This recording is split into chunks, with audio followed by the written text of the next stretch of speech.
You can't sort of take Prophet Muhammad's role as a politician and a state builder and a head of a proto-state in Medina and pretend that has no bearing on what Islam is. That just wouldn't make sense. As you all know, this podcast is no stranger to dissecting the narrative forwarded by liberals in general and those within our community that self-identify as Muslim liberals. And if you know me, you would know that I don't particularly find the modernist narrative appealing, nor elegant in their appeals to what I think most Muslims see as the ideas of an incoherent worldview that has undermined human societies the world over. With these caveats in mind, this episode we dedicate to a discussion with an American Muslim liberal, Dr. Shadi Hamid. I have followed his works for some years, and although we part company on a number of issues, as you will hear, I do feel Shadi is a reluctant liberal, open to criticise not only those inconsistencies he witnesses, but also he attempts to make sense of American foreign policy in light of his values, and I am not sure he is always successful in reaching a satisfactory and coherent answer. I found our discussion fascinating, not least because I wanted to understand how he views American liberalism, the trend towards nativism, exemplified in the near re-election of Donald Trump last year, but also how he reconciles his worldview with his Islamic faith, which I know he thinks a lot about. This interview was conducted earlier this year, just after the last Israeli bombardment of Gaza, so I also asked him about how he navigates the pro-Israeli consensus in America. Shadi has written a number of books on the Muslim world. Indeed, this is where he made his name in American political and academic circles. So we spent time talking about the attitudes of Muslims in the Muslim world towards Islam, as well as the often oversimplistic way US foreign policy treats the Middle East and Islamic parties. As always, we would love to hear your views. You can leave a comment on our website, thinkingmuslim.com, and we would appreciate it if you rate us on Apple Podcasts and tell your friends about this podcast, as well as subscribe on your podcast app of choice. Dr. Shadi Hamid, Assalamu alaikum wa rahmatullah, and welcome to the Thinking Muslim podcast. Alaikum salam. Thanks for having me. No, Jazakallah khair. It's a pleasure to have you on the show. Now, I've invited you on really to talk about the state of American liberal democracy and America's position in the world, the state of the liberal world order. And I know that on your Wisdom of Crowds podcast, as well as in the essays that you write for various outlets, you do talk about the parlor state, I suppose, of American liberal democracy. And so that's really where I want to take at least the initial part of today's discussion. But I also want to talk about I think it's fair to say you've made your name in America really as a commentator on Islam, and you've written a number of books now on Islamic politics in the Muslim world. A particular book which I really enjoyed reading was Islamic Exceptionalism, and I found a lot of what you said quite agreeable. I think you factually present Islam as something quite different, something exceptional to the other religions out there, and in a sense, I mean, maybe we can talk about this, but there is a plea in that book for American policymakers to judge and view Islam differently to how they would view maybe other secular creeds.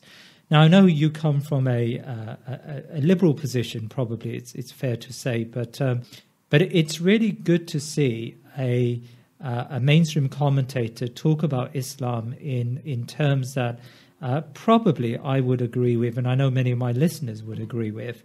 And finally, maybe if we have some time at the end, we're talking just after the most recent Gaza episode. It'd be great to talk about American public opinion and Palestine and whether that's changing in the face of overriding evidence, I suppose, that there is an asymmetric conflict out there, and American support for Israel probably is untenable in especially when the Biden administration talks about human rights and the need to make that at the center of American foreign policy. Now, maybe what connects these three themes together is that you've been quite outspoken, and sometimes you go against the grain of public opinion when you comment on issues to do with public discourse. I mean, do you see yourself as a contrarian, Shadi? Well, some people certainly see me as a contrarian. I don't love the label myself because contrarian sometimes has a pejorative connotation that someone is being contrary for the sake of it.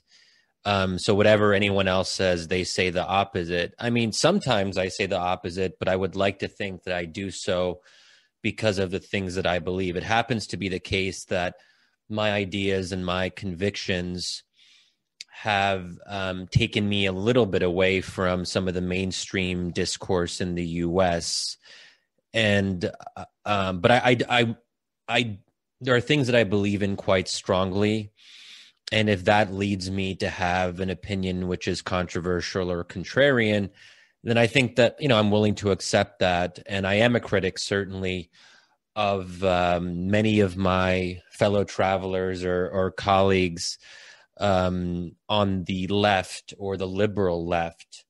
And that's not to say that I can't be friends with other folks on the left. It's just to say that there are some growing disagreements in light of events over the past few years. A lot has happened in the U.S., and it's scrambled the traditional political alliances. And I don't think it's even really quite accurate to speak of a clear left and a clear right. And I'm someone who I think is heterodox. There are things that I look at my friends on the right, and there are things that I think we should learn from them and try to take in good faith. And there are things from the left, say on massive income inequality, that I think everyone in the U.S. should take more seriously. And so, my view is it's not great to have a team. We shouldn't have teams. We shouldn't have tribes. We look for the best ideas wherever they come from.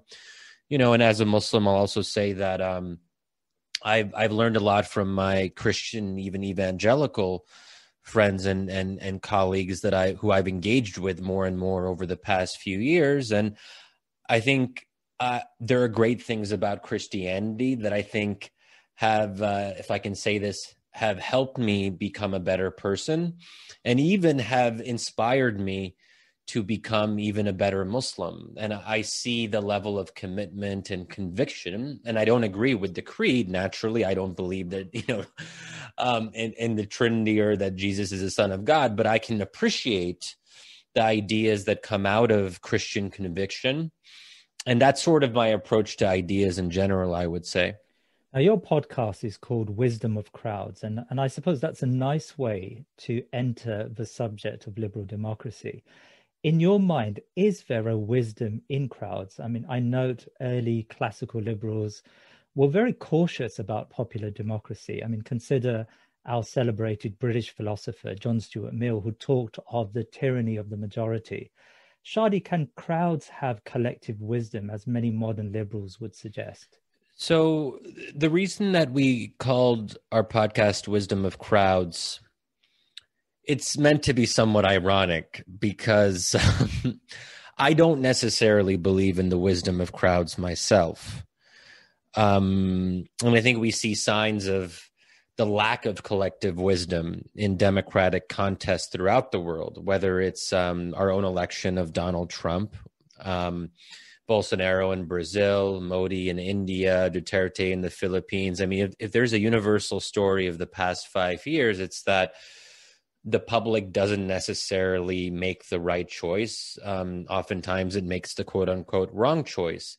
That said, I am a very staunch believer in popular democracy because I believe democracy is good irrespective of its outcomes. In other words, if the majority makes bad choices, I very much think they have the right to make the wrong choice and that choice should be respected. I'm not an instrumentalist. I don't believe that democracy is a means to a better end. I don't think that democracy is good only insofar as it produces good outcomes. So let's say there's a democracy and the elected government messes up the economy or doesn't address income inequality. That to me does not undermine the idea of popular choice, because I think there is an intrinsic good to individuals and citizens in a society making their own decisions, deciding their own destiny, and exercising moral and political agency. That if we can only be fully human, we can only be fully what God meant us to be if we are fully invested in our own lives. And I don't believe that we can be fully invested unless we have something to say about how we're governed and who governs us. We know that around the world, popular democracies lead into pretty unsavory outcomes. I mean, you've cited there Bolsonaro and Duterte.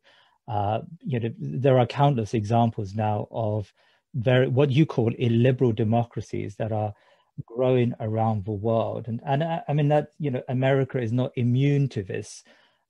74 million Americans voted for Trump this time around, and that was despite the insurrection at the Capitol. What I would say are pretty abysmal statements by Trump throughout his tenure. Very, very poor COVID tolls. Yet, large numbers of your countrymen were willing to vote for someone who had very authoritarian tendencies. I mean, how do you square that with this quite optimistic view that the outcome should be accepted no matter what? Well, so I don't know if my take is optimistic. I think I would say that I'm not a utopic person. I don't believe, I'm skeptical about human beings and what they're capable of in this world, because, and this is where maybe there's been some Christian influence, where I've come to appreciate the idea of humans being broken by sin and being in some sense fallen. And there are comparable ideas in Islam as well. And one reason that the Sharia is constraining, and it's meant to be constraining, is precisely because there's an understanding of human frailty and human weakness, and that the law is meant to play a role in reducing the harms implicit in that weakness. So I'm not someone who thinks that humans can be perfected, or that we can move, that we're constantly progressing and moving to some perfect union.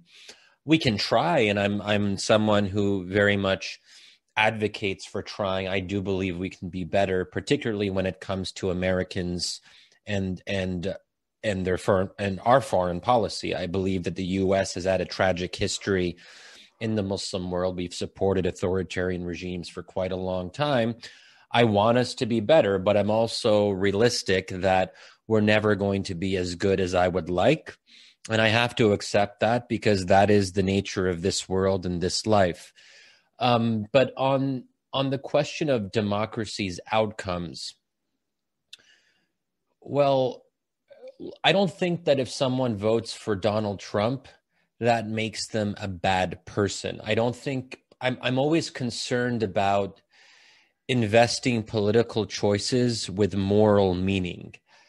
I think that someone can be moral on the personal level, even if they decided to vote for Donald Trump. Of course, there are many Trump voters who are immoral, and I think had very problematic motivations for voting for him. But it just depends on who we're talking about. And I think in this regard, I draw some inspiration from my time living in the Middle East and studying Middle East politics, where there are a lot of otherwise good people who supported terrible things. And I talk about this in my books and in my articles, which is the Rabaa massacre being one, I think, example of this, that, for listeners who might not be familiar, a massacre which killed 1,000 supporters of more than 1,000 supporters of the Muslim Brotherhood after the military coup in 2013. Many of the supporters of that massacre, some of them were people that I knew, including members of my family.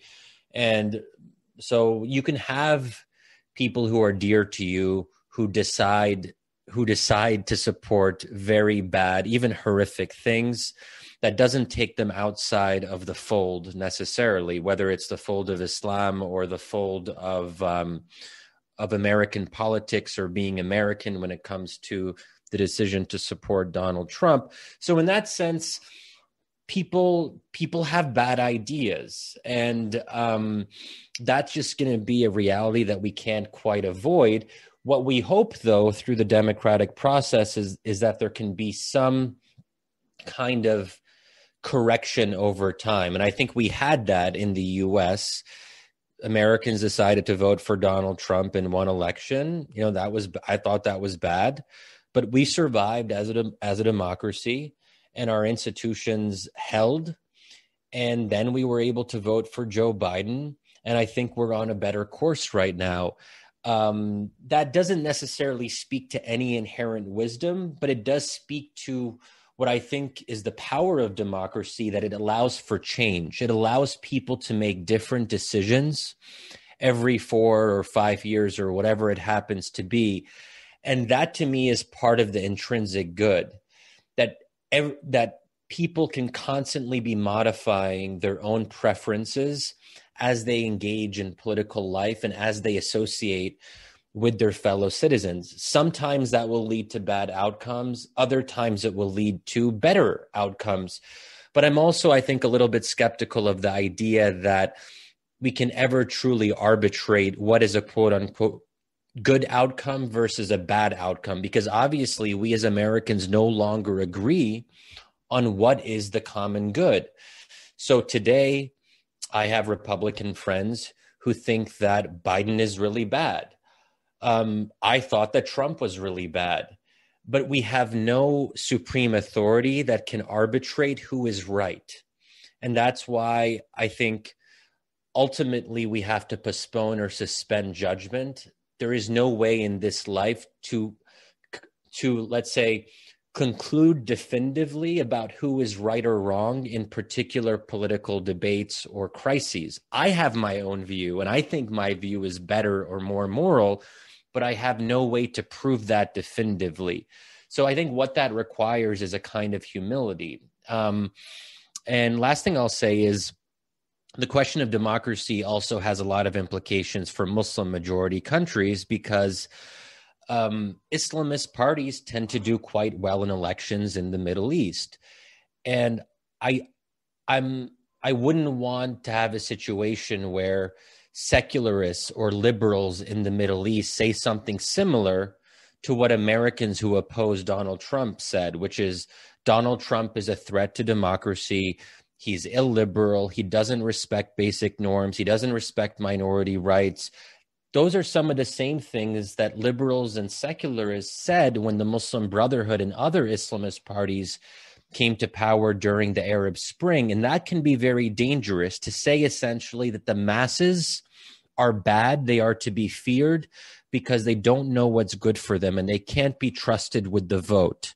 And that's why we have to ask the military or the deep state or whoever else to intervene to prevent the masses from expressing their own popular preferences. We've seen how destructive that can be in the Middle East.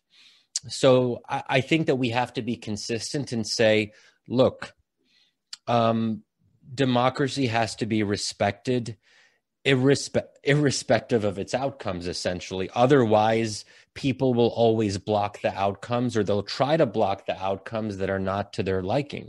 But what if the democratic outcomes erode the principles that undergird the state? So, for example, over a prolonged period of time, American voters decide to vote for Trump-like figures, and within time, there's enough of a consensus to undermine those constitutional norms. I mean, I think it's correct to note that if it wasn't for COVID and the negative economic outcomes, I think it's very likely that Donald Trump would have remained president, and you would have seen a second term for Donald Trump. Look, it's hard to say. I mean, obviously it was a close election, so even with COVID, I mean, Trump could have still won if things had gone a little bit differently in the months leading up to the election. And that was a very frightening night because we thought, I remember that night, that we're like, oh my God, are we really going to do this again? 2016 repeat, and how we felt. I mean, I wasn't a huge fan of Hillary, but I was definitely supporting her.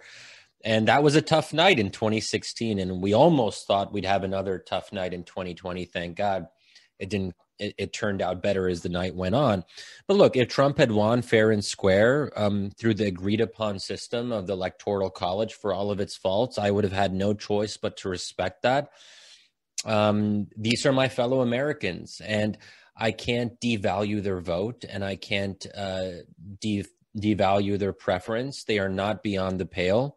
The only people I really think that are beyond the pale, to use that term, are, let's say, outright white supremacist, avowed racist. So not just people we think are racist, but people who are openly racist. Otherwise, if it was just people we thought were racist, then we'd say that maybe 74 million Americans, i.e. those who voted for Donald Trump, are in effect racist because they voted for a racist president. And you can see how, with that kind of reasoning, we get into dangerous territory of basically saying that we can't live at peace, or we can't live in any kind of civil respect with 74 million of our fellow citizens. And ultimately, if we can't live with our fellow citizens, what do we have as Americans? I mean, that's ultimately what binds us is the act of being or becoming American.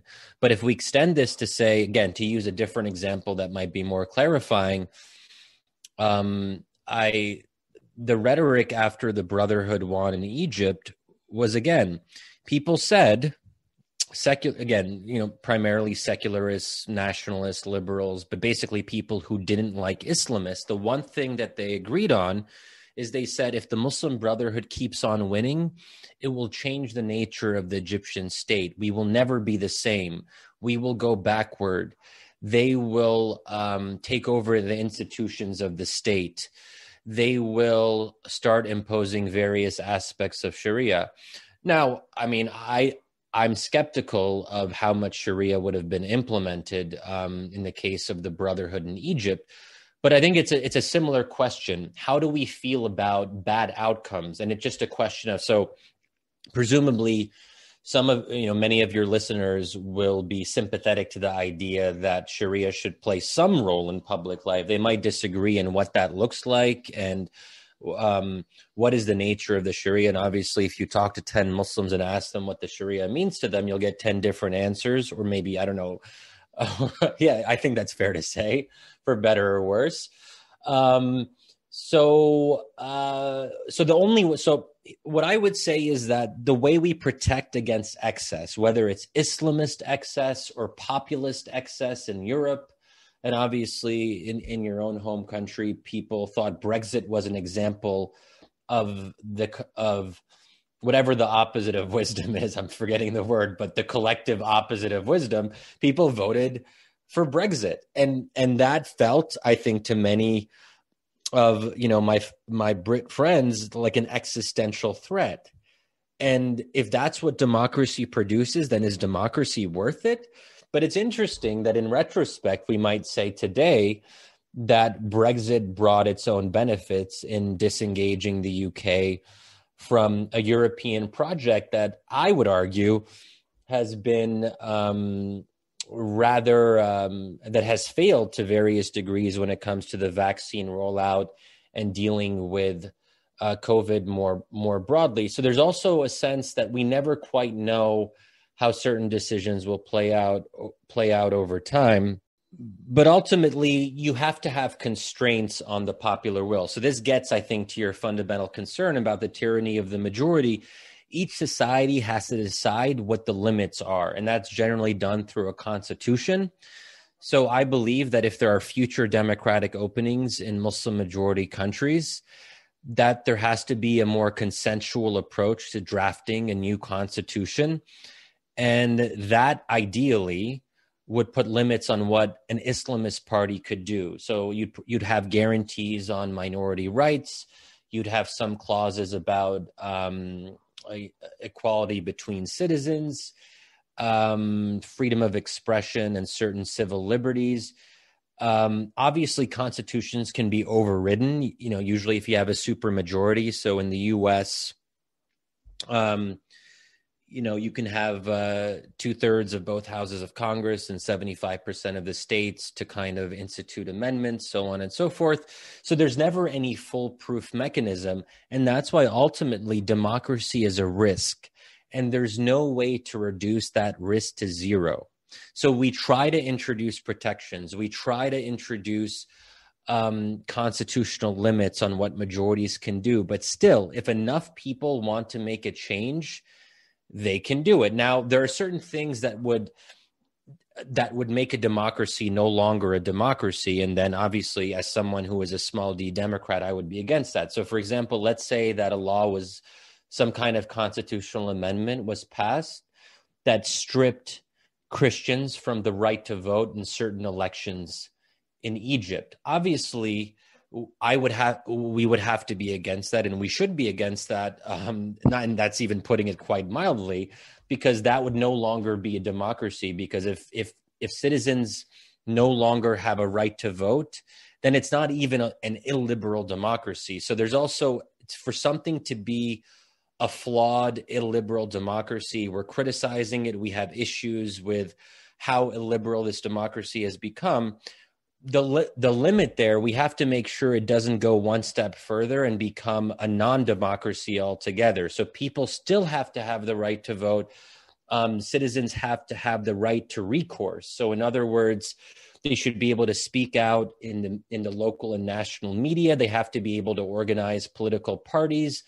They have to be able to communicate their ideas to the electorate. If any of those things are taken away, then the basic building blocks of democracy are no longer there. So to me, that is the absolute limit. So that goes, and so in that sense, you can't do whatever you want in a democracy, because it would no longer be a democracy if you actually took away the right of citizens to express their political preferences. Because to me, that is the fundamental good of democracy, as I mentioned earlier, that citizens have to have a say in their own lives and in who governs them. So in a sense, you do care about outcomes. I suppose you would like the basic structure of the state, the constitutional structure of the state, in the case of America, the liberal constitution, to be protected regardless of political parties that come to power at any one point in time. So you do care about outcomes, but maybe those outcomes are a little bit more general than, say, others. The limit is less on liberal terms and more on democratic terms. So in other words, it has more to do with the procedural aspects. But then what? And I'm less. Yeah. What about say Hungary under Viktor Orban, or Poland today, or Russia, or Belarus? I mean, these are ostensibly, at least, democracies. They have elections every 4 or 5 years. Yet we're seeing a gradual erosion of wider principles of free speech and free press. I mean, how would you square that with your understanding? Yeah. Well, great question. So, I mean, the fundamental issue for me is, do opposition parties have a legitimate chance of winning? Are the elections meaningful? Russia is not a democracy because elections are not meaningful. No one can win besides Putin. Hungary is a case that is sort of on the edge. And I think there's an interesting debate about whether it's possible for the opposition to actually win at this point because of increasing government control of the media, restrictions on organizing, so on and so forth.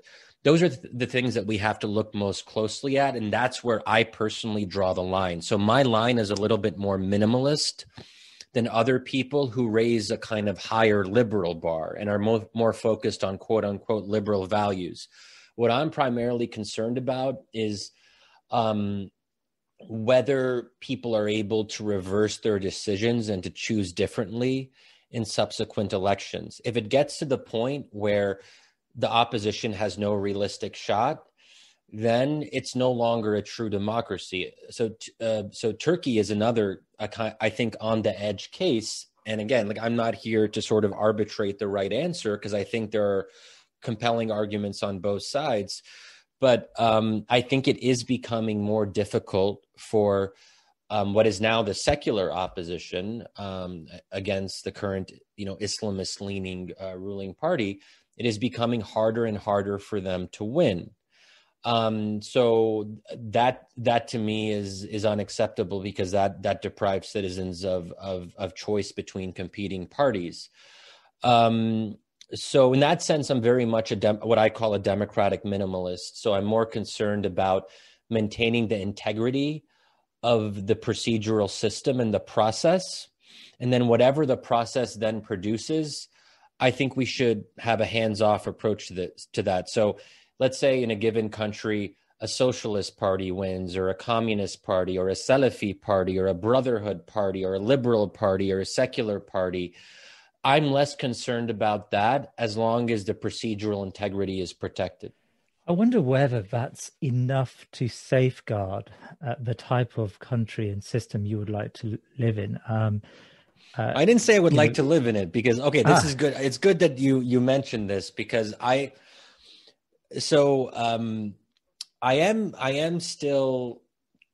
I am a liberal, a classical liberal in a sense. The way that I also characterize myself in the American context is I'm a liberal who's critical of liberalism. I think there are major weaknesses to modern liberalism, and that's why I share some critiques with folks on the right, on the sort of Catholic or Christian right, who have become very critical of modern American liberalism, because we can see the weaknesses.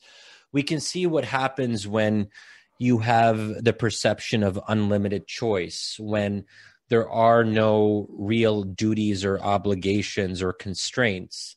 And I think we just actually were talking to Sohrab Ahmari, the Catholic writer, the other day on Wisdom of Crowds, our podcast, and a big part of his argument is that to have true freedom, it can't be unlimited. There have to be built-in constraints, and that's a view that I think many Muslims will sympathize with, in terms of a deeper, more holistic conception of freedom, one that is not just being subject to whatever our whims and desires are at any given moment, but to have a deeper account of what it means to be a free human being, and one who is more sort of in line with God, and with a deeper good, let's say, right?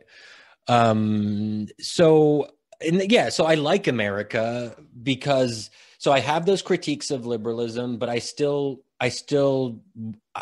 don't want us to be very different than what we currently are. So when people talk about, like, whether it's, reimagining a Christian order in the US, I'm sympathetic to Christianity playing a larger role in American public life, because I think religion is important and it shouldn't be suppressed in the public sphere. But at the same time, I think we got a pretty good thing going here in the U.S. And part of that is because I'm born and raised in the U.S. My parents are from Egypt, but I have felt freedom, and I've been able to make my own choices. And sometimes that leads to me making my own bad choices, but I do appreciate the freedom, and I don't like the idea of living in a society where, let's say, an Islamist party would be in power. I would have my own personal concerns about that, but I have to put aside my own personal preferences. And that's the true test of being a small d Democrat. You have to be willing to accept outcomes that seem to you to be personally threatening. I mean, that's how I felt about Donald Trump. The night I wrote after that election in 2016, I cried. I was talking to my brother that night, and we cried on the phone together, because we were worried about our parents and what this would mean for them living in the U.S. My mom wears the headscarf, and we were worried about the safety of individual Muslims like my mom, the broader Muslim community. But ultimately, that is something we have to be able to withstand as part of the frightening, I mean, life is difficult. Life can be frightening, and so can democracy, right? So, but this is just to say that I have my own personal preferences, but as an analyst and as a scholar, I then have an idea of what we should be promoting abroad, and what I want personally, and the fact that I prefer certain liberal norms here in the US. It's not clear to me why Egyptians or Jordanians or Tunisians should be subject to my own ideological premises, because I don't think that I would have become a liberal if it wasn't for the fact that I was born and raised in a liberal society. We are products of our own context. And that's why I'm also skeptical about having any truly objective account of the good. Again, truly objective in the sense that a sense of the common good that everyone can agree on, because each individual's conception of the common good is contingent on their own surrounding environment. If I had grown up in Egypt, I don't think I would have been a liberal. If I grew up in Pakistan, I probably would have been sympathetic to blasphemy laws, because the majority of Pakistanis, because of their own particular context, support blasphemy laws. I don't, because blasphemy is anathema to the American mindset, one that is shaped by liberal ideas and norms. Shadi, how do you reconcile your belief in liberalism and your faith in Islam? I just want you to talk me through how you think about these two subjects, liberalism as a political creed, I suppose, and Islam as your religious creed. Is there a tension between the demands Islam sets for you and the demands of living in a liberal society or believing in liberal principles? I mean, I would say there are tensions, but I would like you to talk me through how you think about this subject. Okay, it's a tough one. It's a little bit convoluted, and I hope you'll bear with me as I Please. Yes. Okay. So my own personal views on Islam are not necessarily in the mainstream. So it's a little bit confusing, because I do have certain progressive, quote unquote, I should put that in scare quotes, because I know it's sometimes a controversial and contested term. If you had to put me individually on the Muslim spectrum, I'm more on the progressive side of things, which is to say that I do personally. So, for example, I sympathize more with Mu'tazilite understandings of Islam than Ash'ari understandings of, and not to get too much into the details of that, but briefly, so Mu'tazilites generally would say that because God is just, God is not capable of committing injustice, well, that's one way of putting it, but God cannot do unjust things because of his nature as the most just.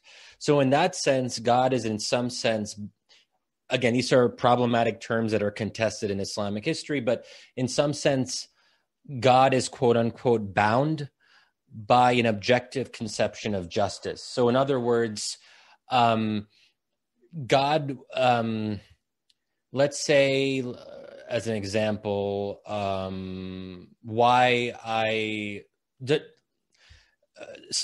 whether it's things that have been controversial in Islamic history, slavery, certain, I think, let's say, depriving women of certain rights in the classical era in Islamic history, and we now look back and we say, well, are we okay with some of these things or not?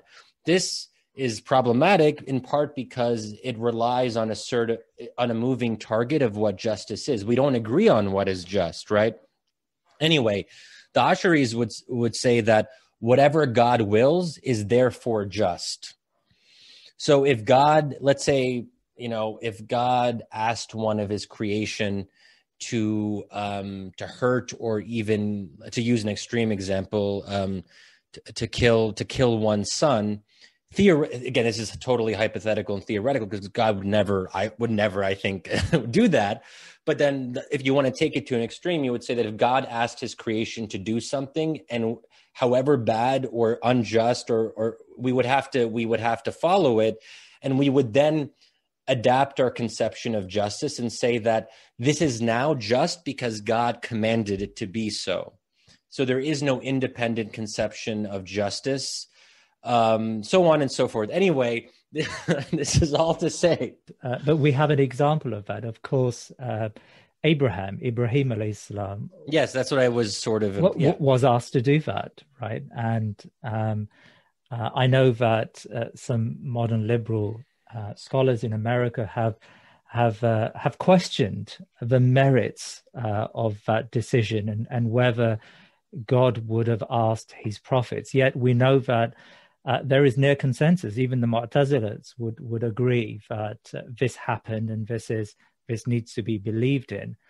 I mean, I'm not asking you to give me your take. Oh yes, I believe in it. I would just say that God didn't end up asking Abraham to go through with it. So I think it would have been a little bit more complicated if it actually... Yeah, but I'm not too sure whether that's a strong argument. Surely God asked Abraham to sacrifice his son, and the parable, the moral of the story was that Abraham was willing to do so and his son was willing to do so willingly. And that's a story of sacrifice and obedience to a creator.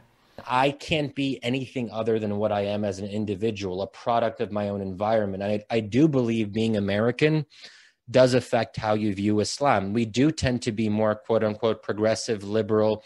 We do tend to look at the maqasid more. We do tend to emphasize the illah, or the underlying cause of a hukm or a ruling in Islam.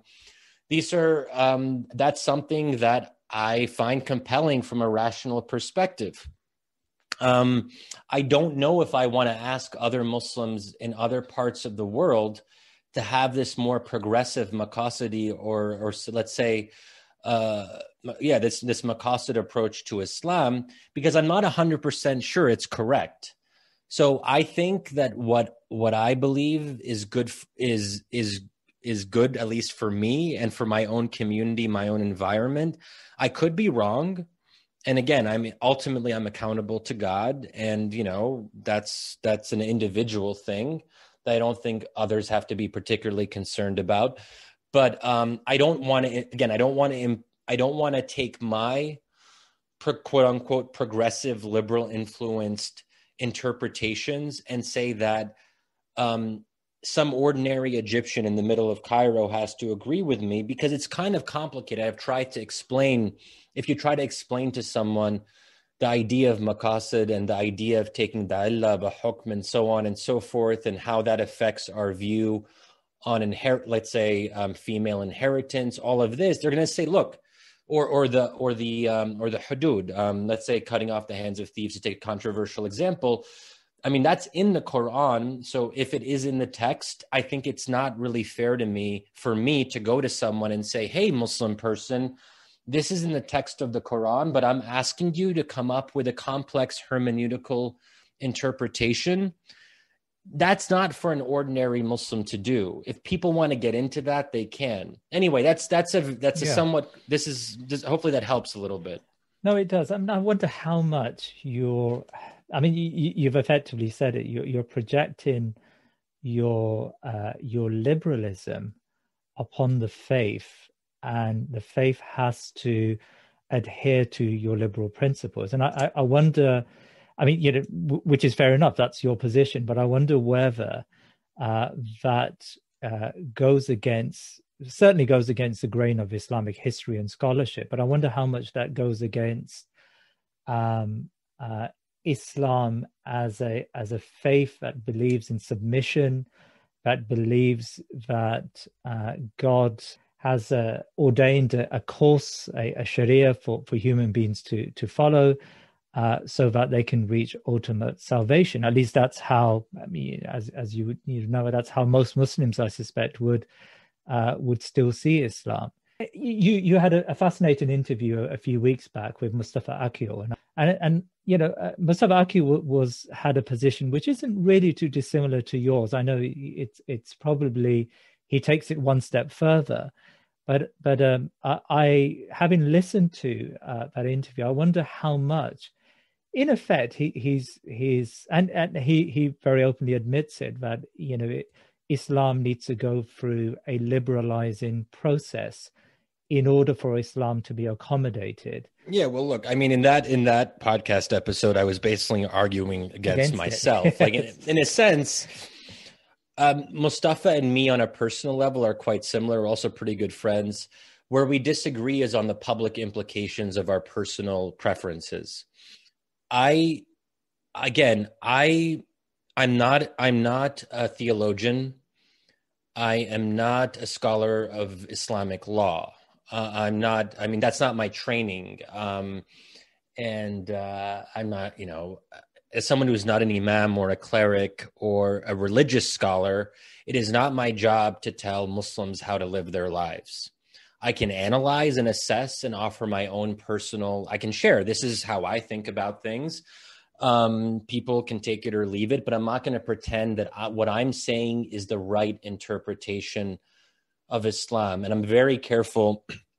There are creedal requirements in Islam, and I'm not going to pretend that someone is going to be Muslim if they don't believe in the creed. Just like I'm not going to pretend that someone is a Christian if they say that Jesus is just an ordinary dude. There are some nominal Christians who say that, but the whole point of Christianity is to believe in Christ. The whole point of Islam is to believe in the divinity of the Quran. If someone believes that the Quran was written by Muhammad, then obviously they're not. So in that sense, I take the foundations of Islam very seriously because I believe that religions aren't interchangeable. And, I wrote a book called Islamic Exceptionalism. And one of the reasons that I think Islam is exceptional is because it has a distinctive creed. And the whole point of having different religions is defeated if you just basically say that anyone can self-identify as any religion, irrespective of whether or not they fulfill the creedal requirements, right? So in that sense, I don't know if I'd call that orthodoxy. I think it's just a very basic thing that we always accepted until quite recently, where now people are saying, well, you can be a secular Muslim or a cultural Muslim. I guess you can, but we should separate between being a Muslim from the standpoint of identity, that it's a cultural or ethnic affectation, versus being theologically Muslim. And I think there's real importance to talking about theological conviction, basically. So, in that sense, I also like that Islam is uncompromising. That's what makes Islam distinctive. Or I should say, that's what other people like about Islam. And I like the fact that they like that, because that gives them meaning, that gives them structure. And I see the weaknesses of liberalism. And I don't necessarily know if I want other people to struggle with my own.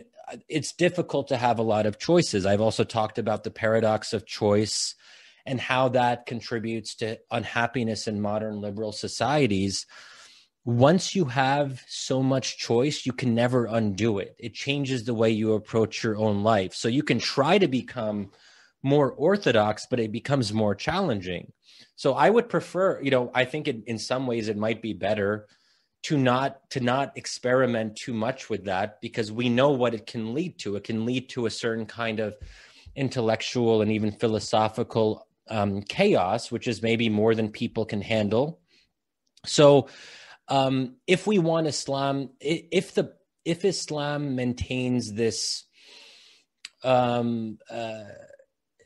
it maintains this, like, quote unquote, uncompromising aspect, then I also don't want to deprive people of what is meaningful to them as Muslims. And this is where I disagree and diverge with Mustafa. Mustafa Akil has a vision of what Islam can become, but I wonder if that Islam might be more conducive to freedom, and it might lead to better economic outcomes in terms of actual, if we assume that liberal values can kind of contribute to an entrepreneurial or free market approach that is more vibrant, so on and so forth, it can lead to better politics. It can lead to more respect for human rights. And that's what Mustafa is prioritizing, and I respect that. But it may also come at the cost of people's individual relationship with God. That's intangible.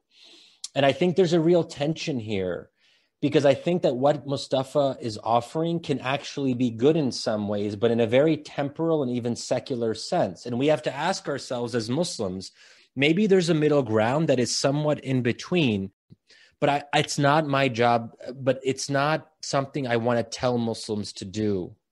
They have to come to their own conclusions. And that's part of why I fall back on the democratic idea, because democracy is, if we take just the procedural aspect of it, it's about Muslims making their own choices about how they want to live as Muslims and not just as citizens. And oftentimes those two are intertwined. Those are two important identities for most Muslims in the Middle East and beyond. They are Egyptian, they are also Muslim. They are Tunisian, they are also Muslim. And they have to decide what that means to them. And democracy is a way to unleash those possibilities and for them to have their own debates about what role Islam should play. You mentioned there your book, Islamic Exceptionalism. And it seems to me you were making a deeper point in that book about the founding moment of Islam. And you argue that Islam is different to other monotheistic faiths. What do you mean by that, and why make that point? Yeah, so, when I talked about Islamic exceptionalism in the book, I should also clarify, for me, exceptionalism is not about being better or worse. It's about being qualitatively different. And I think that the idea of difference is important because ultimately there are different religions for people to choose between. And I think it makes sense for religions to maintain distinctiveness in different ways. It just happens to be the case that Islam is different in a particular way, specifically in its resistance to secularization, in its outsized role in politics and public life. And that is actually something that I'm comfortable with. As I mentioned earlier, I'm also fine with Christianity playing a prominent role in public life. It just depends on what that actually looks like in practice. And then it's up to Muslims to debate what all of this means in politics. What does it mean to want Sharia, so on and so forth. But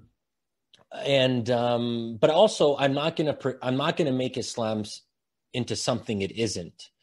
I mean, the founding moment is crucial, as you mentioned. That is a key concept in that book, which is that you can't sort of take Prophet Muhammad's role as a politician and a state builder and a head of a proto-state in Medina and pretend that has no bearing on what Islam is. That just wouldn't make sense. Because obviously we know that many of the Quran's verses were revealed to Prophet Muhammad in Medina. So clearly this is part of what Islam was and what it became.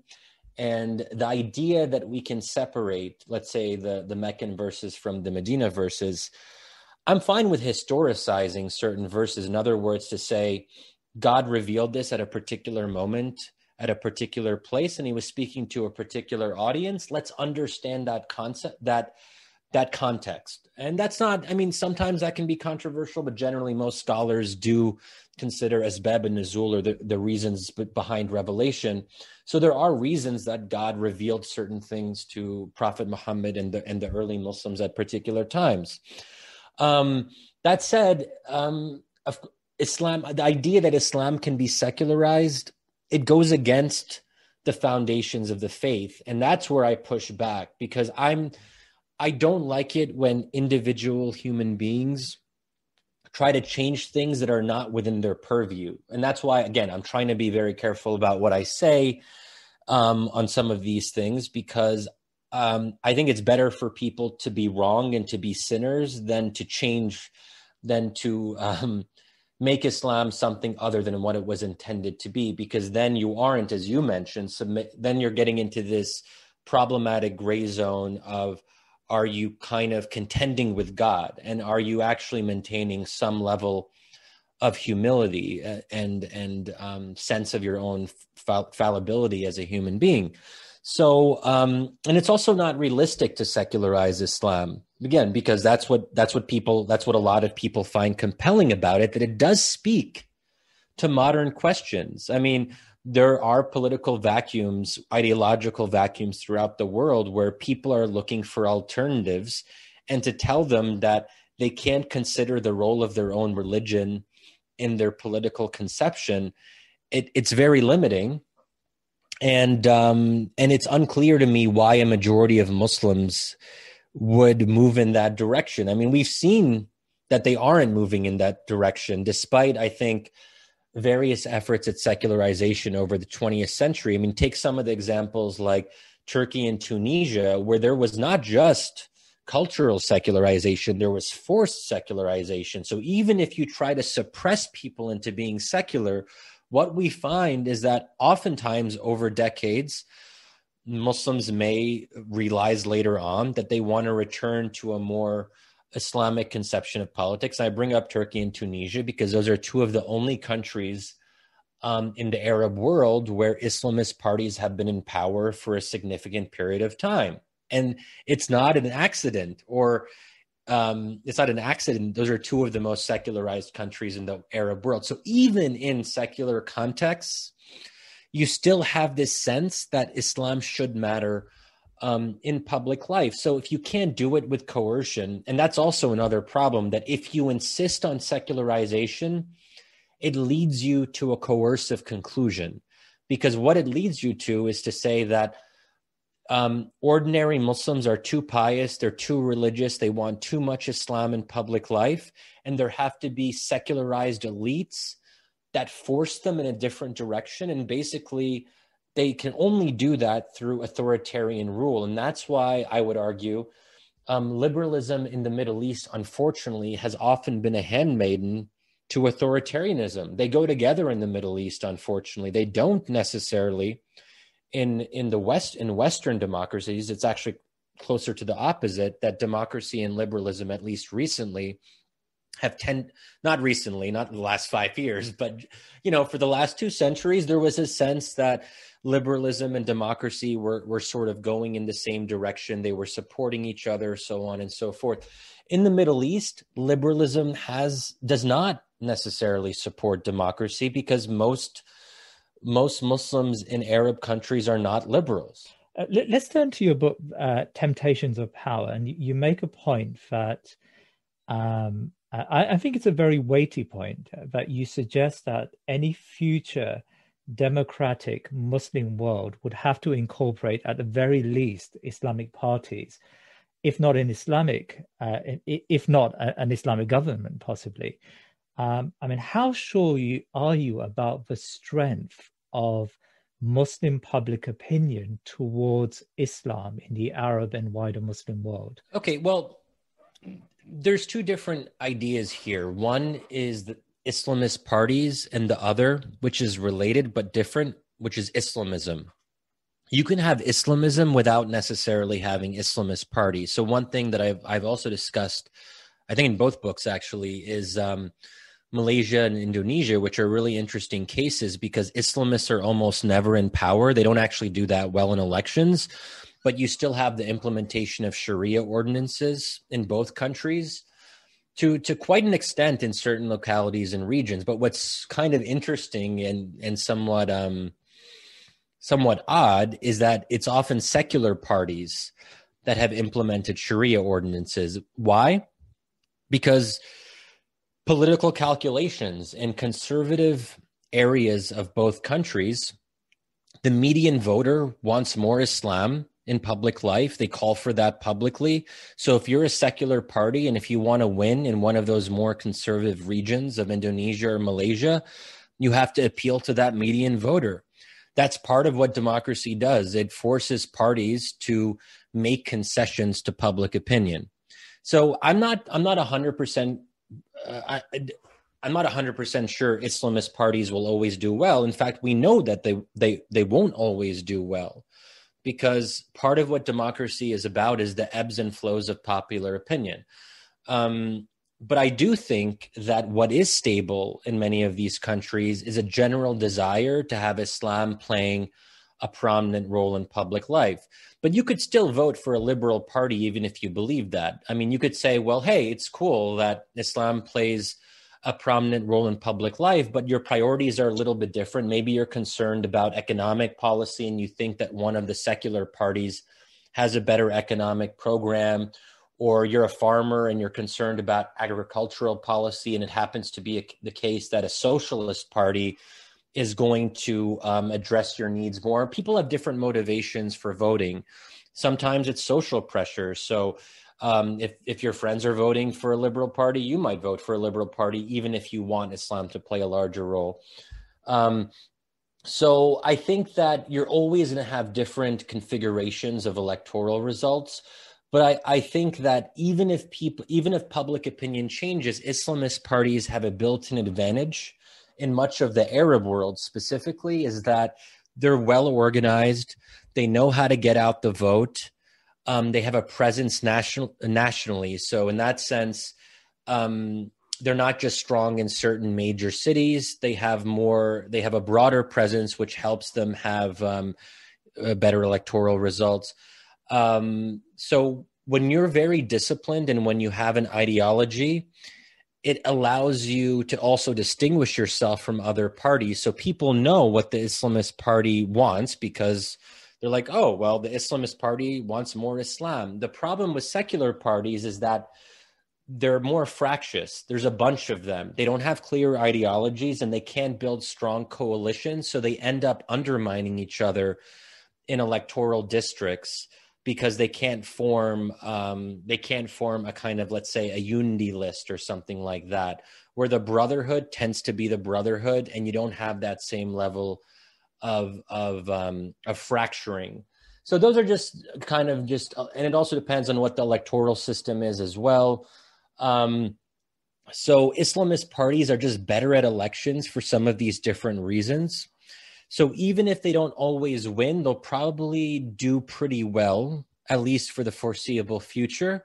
So they have to be contended with. They have to be part of the political process. You can't have democracy in the Arab world without Islamists playing that important role. Because if you say that the largest opposition party should be banned or shouldn't play a role in government, then that's undermining the basic premise of democracy, which is responsiveness to the electorate, which is being reflective of the popular will. So democracies have to reflect where their citizens are. And that's why, I mean, the argument that I make is a very stark one when I talk to, American audiences or American policymakers, that if you say that you believe in democracy in the Middle East, then you have no choice but to support the right of Islamist parties to participate and even potentially to win. You can't have it both ways. You can't say that you believe in democracy, but you're against Islamists participating. That's a completely incongruous position that is just untenable from an intellectual standpoint. But of course, the Egyptian story shows something different. We know that Morsi became the president through democratic means, and within a year he was removed by what you call the deep state in Egypt. And I would say that the Americans favored the option of removing him and have had no problem with the very repressive Sisi regime that came in its aftermath. I mean, you're exactly right. And that's why I would say quite simply that the Obama administration did not believe in democracy in the Middle East. Whatever their rhetoric claimed, I don't believe that I think that Obama was quite comfortable with the perpetuation of autocratic rule, as have most, I think, American presidents. The one exception, oddly enough, I would say, is George W. Bush, who I think on a personal level was actually quite committed to the democratic idea. He did struggle a little bit with Islam. Just a little? A little, or more than a little. I mean, here's the problem. And this is why, I think we have to, as Americans, resolve what I call our Islamist dilemma. We have to come to terms with Islamists potentially winning. This has been an obstacle for more than 30 years now. And I think the first key moment was the Algerian coup of 1992, the first major instance where an Arab Islamist party was on the verge of victory. And then the secular Algerian military stepped in and ended that democratic experiment. Algeria has never recovered, and we as Americans and Westerners have never recovered. Ever since then, it's been the same old story. We want democracy in theory, but we're afraid of democracy's outcomes in practice. We got to close the gap. We got to figure that out. Otherwise, we should stop pretending. We shouldn't say that we believe in democracy if we're not willing to address the Islamist dilemma. As for other external actors and whether they would be willing to live with even weak Islamist parties, I don't think the U.S. has to worry about that. I mean, ultimately, the U.S. is a superpower, and obviously Saudi Arabia, the UAE, Israel don't want the Muslim Brotherhood to come to power anywhere in the region. But ultimately, if the U.S. wants to seriously promote democracy, it can override the concerns of its allies who are much weaker. I mean, Saudi Arabia needs us much more than we need them. Let's act like it. Let's not defer to them on some of these key questions. Now, you might say, well, why should the U.S. support democracy in the Middle East if it will lead to Islamist parties coming to power? And to that, I would say that there's probably a short-term cost. I'm not going to pretend that Islamists will be great for the U.S. in the short term, but I think it's better for the U.S. in the long term because authoritarian regimes are inherently unstable. They don't last forever. It's a matter of time. I think the Egyptian regime under Sisi seems pretty quote unquote stable now. Will it be stable in 10 years? The lesson of the Arab Spring to me was that however stable some of these regimes seem, it can change very quickly because they don't have the consent of the governed. They don't have legitimacy in this fundamental sense. What is democracy but a way to confer legitimacy?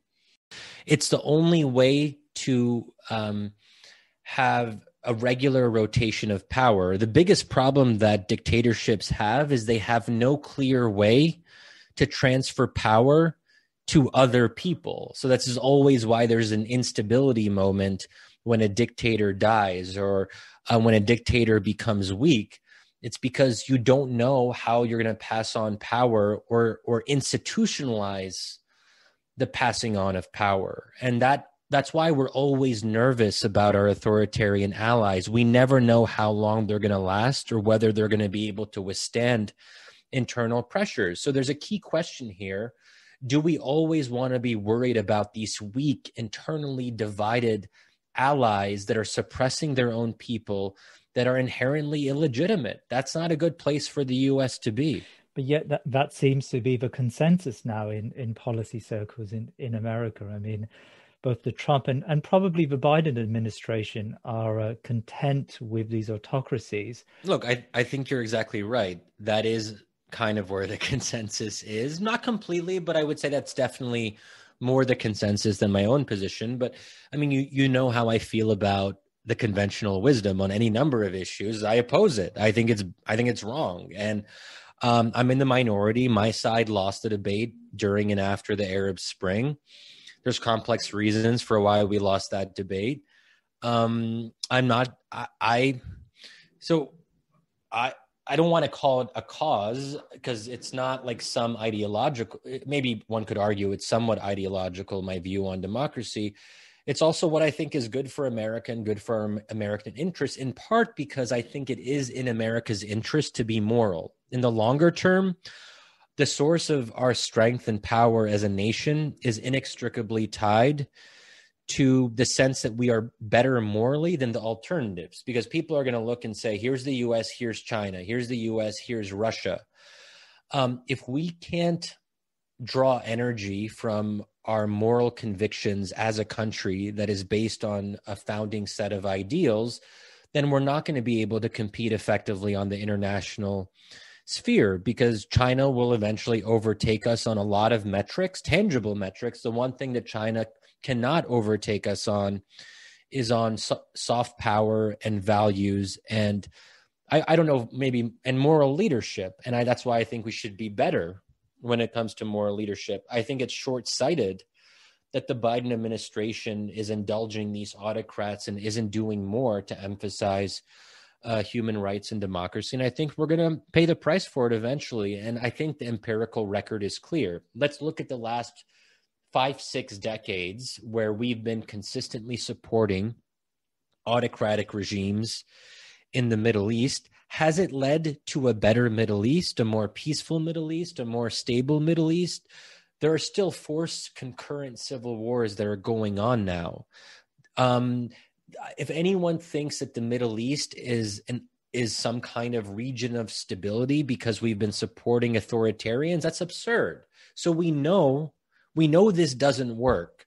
So it's up to us now to assess that. And it's not just the US, Britain, France, Germany, the entire EU. This is a problem in every Western democracy where these Western democracies do not live up to their own values. And some of them are worse than the US. I don't want to name names, but like France is one of them. So But so look, I think that it's up to all of us. And, I think Muslims have a role to play in West, like as citizens of these Western democracies. We have more insight into the countries of our parents. And we've seen how dictatorship has been disastrous for these countries.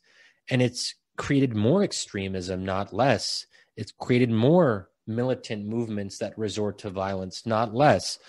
So I think part of what I want to do in my work is to make the case as persuasively as I can and to be that relatively lone voice in the wilderness here in DC and say, listen, don't forget that democracy matters. Don't forget that Islamist parties will come back because they always do.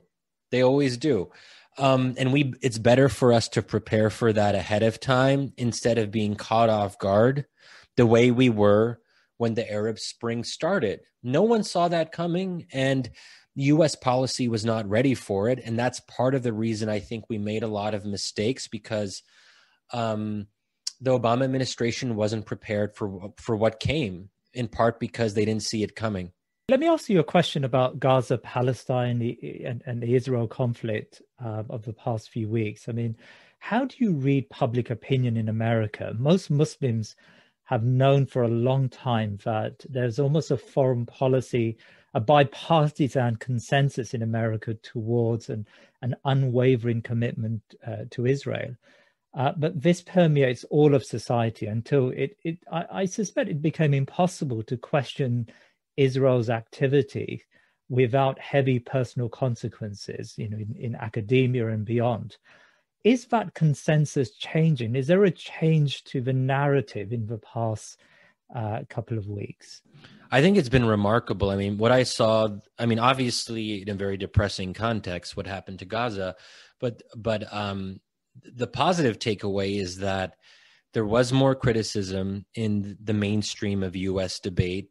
And I remember 2014, the previous war in Gaza, it wasn't like this. There was criticism, but it was still muted.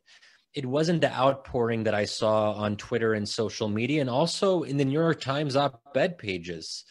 Whether it's Nick Kristof or Michelle Goldberg or various, these are people who have an audience of millions, and they're even they're maybe not using the word apartheid. I personally don't use the word apartheid, not to get into that. I don't think we need to use that to make our argument.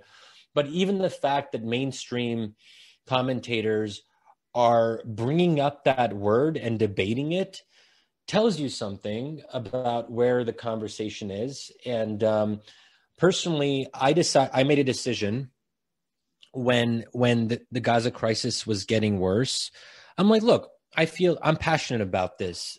This is outrageous. And I have a public platform, and I feel like I need to say something about this. I need to write about it. And I didn't feel at any moment that there was any real, I mean, obviously you don't want to go too far, and there's certain things you want to avoid saying, and you want to make sure people understand what you're saying and phrasing things correctly. But was I particularly worried about like reputational cost or being canceled? No. I felt this time around I was fairly free to say what I felt to be true, and in a way that it hadn't been the case in prior iterations of the conflict. And part of that is because younger Americans are understanding that Israel is, I mean, at some fundamental level, if people want to have a moral politics, if they want their values to influence how they view foreign conflicts, it's impossible to look at Israel and not have criticisms.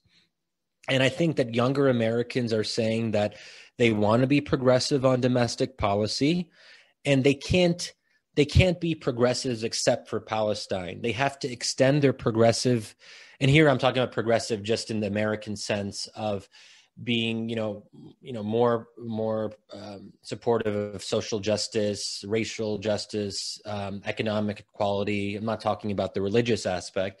So you have more Americans who are passionate and they want to extend those commitments to Israel, Palestine, and those people are becoming more influential in one of the two major parties in the U.S.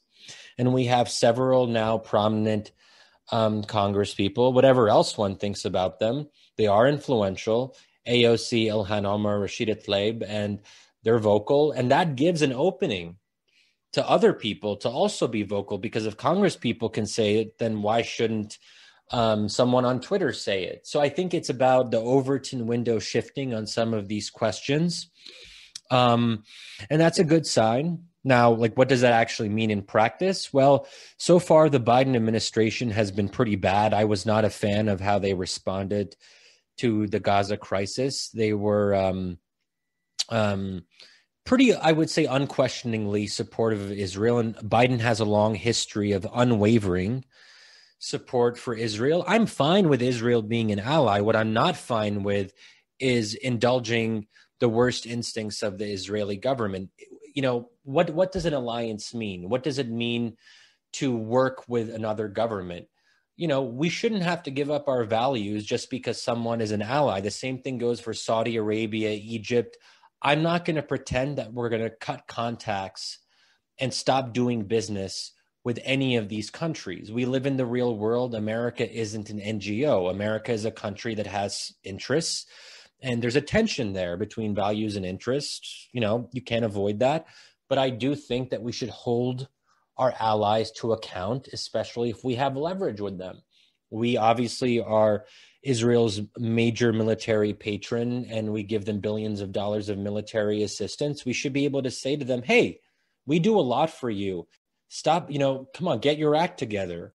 Dr. Shadi Hamid, it's been a really fascinating interview, and I've extended the interview beyond our allocated time, so my apologies for that. But No, I was happy to continue. I really enjoyed this. So thanks so much for having me, Mohammed. And it's great, and I hope to have you back on. But I would love to stay in touch, and this is really great. And what's next for you, Shadi? I mean, have you got any books in the pipeline? So what's next for me? So I am finishing up a new book. It actually does relate to quite a bit of what we talked about on resolving the Islamist dilemma. So I basically use the Islamist dilemma in the Middle East to have a broader conversation about the problem of democracy. How do we contend with the fact that democracy doesn't produce the outcomes that we prefer, which is now no longer just a Middle East issue? I remember back in the day, I thought it was primarily a Middle East question because of Islamist parties coming to power, but now it's clear that people all over the world are grappling with this question. And I think it really allows us to crystallize, why do we believe in democracy? Is democracy a means to other ends, or is democracy an end to itself? And those questions to me are some of the most fascinating ones, because they relate to fundamental questions about what it means to be human and what it means to be political. So that's currently what I'm working on, and it should be out, God willing, next year. And so that's sort of what's on my mind now, but I'll continue doing the things that, I've been doing, my preoccupation with the role of Islam in public life and the role of religion more broadly. Well, that's great. And well, thank you for your time today, Shadi. And inshallah, we'll invite you back sometime in the future as well. Thank you for being with us. My pleasure. Thank you.